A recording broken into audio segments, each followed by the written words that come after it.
Let's be real. Planning a trip can be crazily overwhelming. Where do you start? How much do you budget? What do you do? What if you mess up? In today's video, I'm going to be breaking it down step by step so that by the end of this episode, you will feel more confident that you can plan your first trip without overpaying, ending up in some travel disaster, or without even stress. We've all been there. Let's get down to it. A lot of people overthink travel. They think that you have got to have everything planned perfectly before you even start.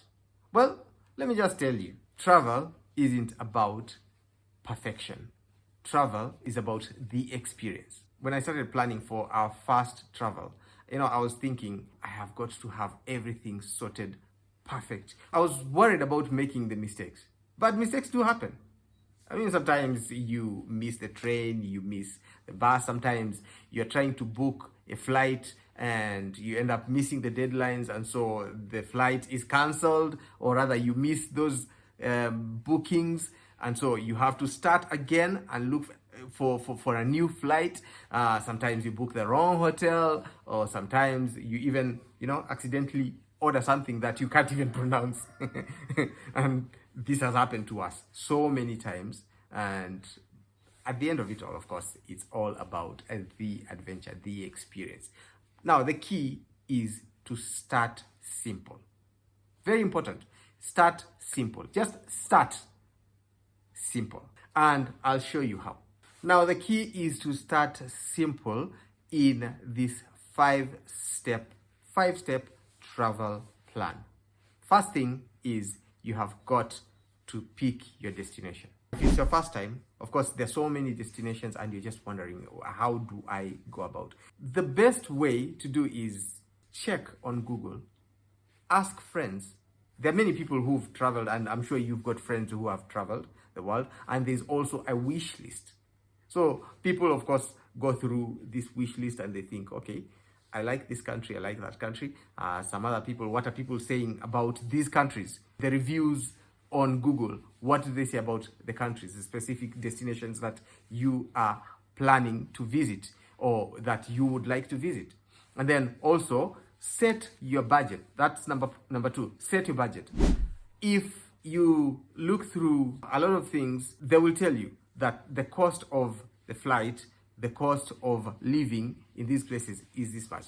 On many occasions, I have had to look through different countries, places, budgets. I've had to look through all this, try and figure out how much would transport cost, how much would accommodation cost, how much would food cost, how much would flight cost.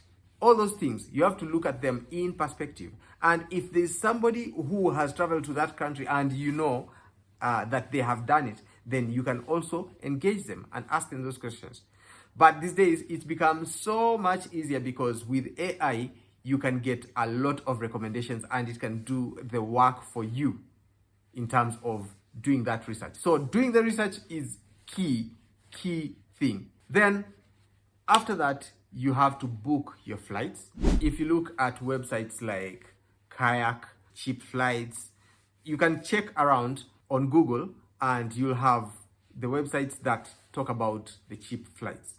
So you can choose from there, and then after that you go direct to the website that offers those services, in other words, the airline website.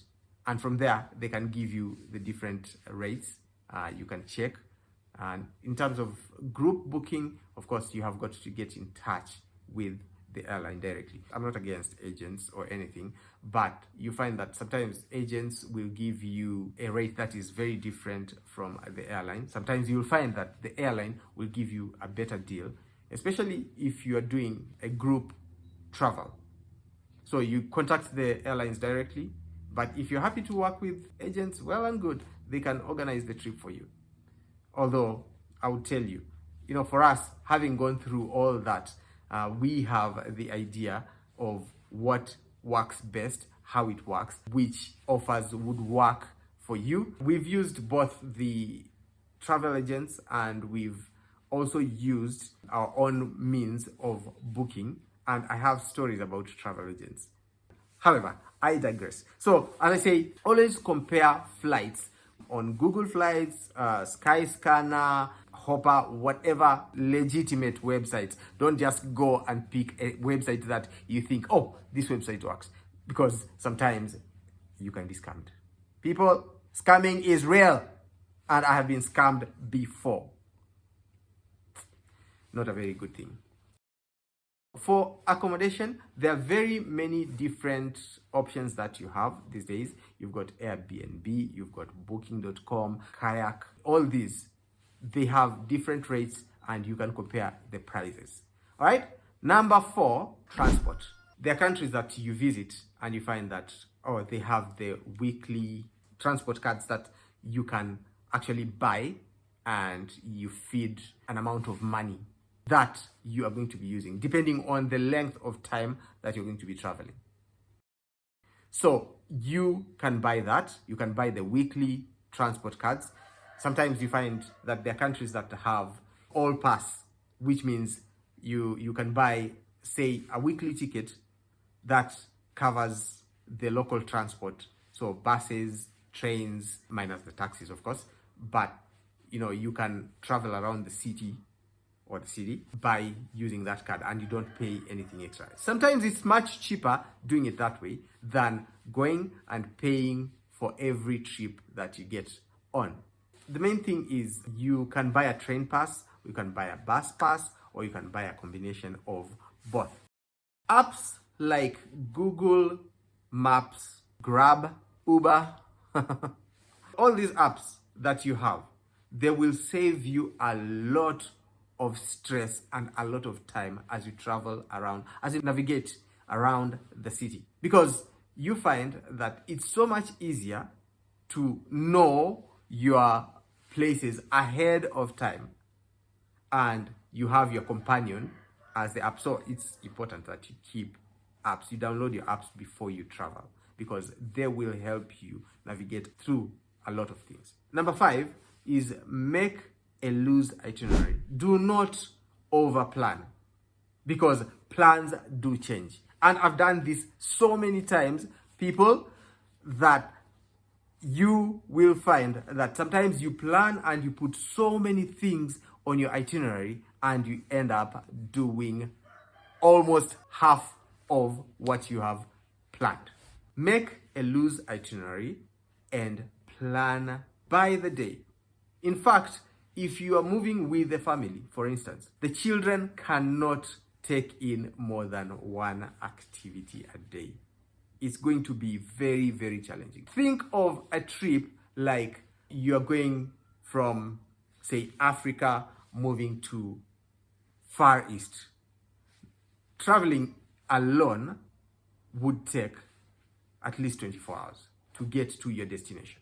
And that includes, of course, local transport, maybe taxis, includes, all those things. First day of arrival, you can't plan anything else. You can't arrive and then just decide, oh, let me go and visit the zoo. It won't work. You will have to adjust. And the time factor also is a huge thing. If you're gaining time, you get confused because you are thinking along the lines of, I'm still on my original time zone. And so to adjust to that alone takes at least a day. And then before that, you've got to settle, you have got to do so many things. You've got to rest, you have got to think about food, you've got to think about, so many things. At the end of that day, you are exhausted. Rest, very, very important. Then on that day after is when you can start simple exploration, not, a huge trip. For instance, if you are taking a trip to Japan from, say, Kenya or any part of Africa, for that matter, it's always important to think, how long a trip should I take? Should I take 3 days? Not possible. Should I take 5 days? Almost impossible. 1 week? Maybe. But a good time to explore and discover, a place that is really far is you start from 9 days, 10 days, 11 days, 2 weeks. That would be good because there is so much to see in different countries. Well, of course, there are some countries that it will take you 5 days and you're done because you don't get to see anything much. But those are things that you have to be aware of as you're planning and see what can be seen. There are so many offers that come with that traveling. Those are things that you need to look out for. And I'm going to be talking about them in our next couple of episodes. Now, visa is one thing that is very, very sensitive. You have to plan way ahead if you're talking about visiting a country. If they've got that allowance of booking the visa at least 3 months before you travel, I would strongly suggest and recommend that you take that opportunity and you book your visa appointment. You apply for that visa at least 3 months before. It happened to us, personal story, which I am going to tell you so that you are aware of what happens. We had a group of children, again, traveling abroad, and we applied for this visa. And some students brought in their documents. Actually, the parents sent their documents too late.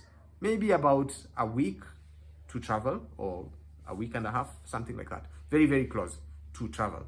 And imagine we took those documents and were told, you are cutting it too close. You have to pick your passports on the day you are traveling. Imagine. Ooh. We get on the bus with the students.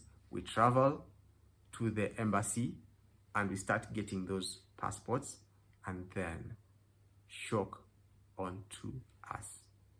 Some students were denied visas. No! Let that sink. Now imagine, you have booked the tickets, you are on your way to the airport, and the students have been denied. Some of them have been denied visas. What do you do? Well, I'll be talking about all these things in the future episodes.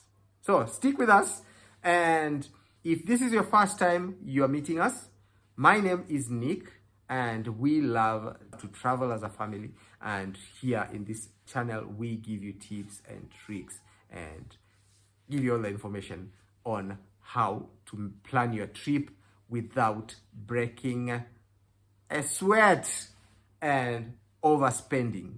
And of course, if you found this helpful, hit the subscribe button, like, share with a friend, push them if they're thinking of starting to travel, or they're thinking, how do we go about doing this? Well, share with them so that they can get a couple of tips. And I hope this is helpful for you. We'll see you in our next video. Peace.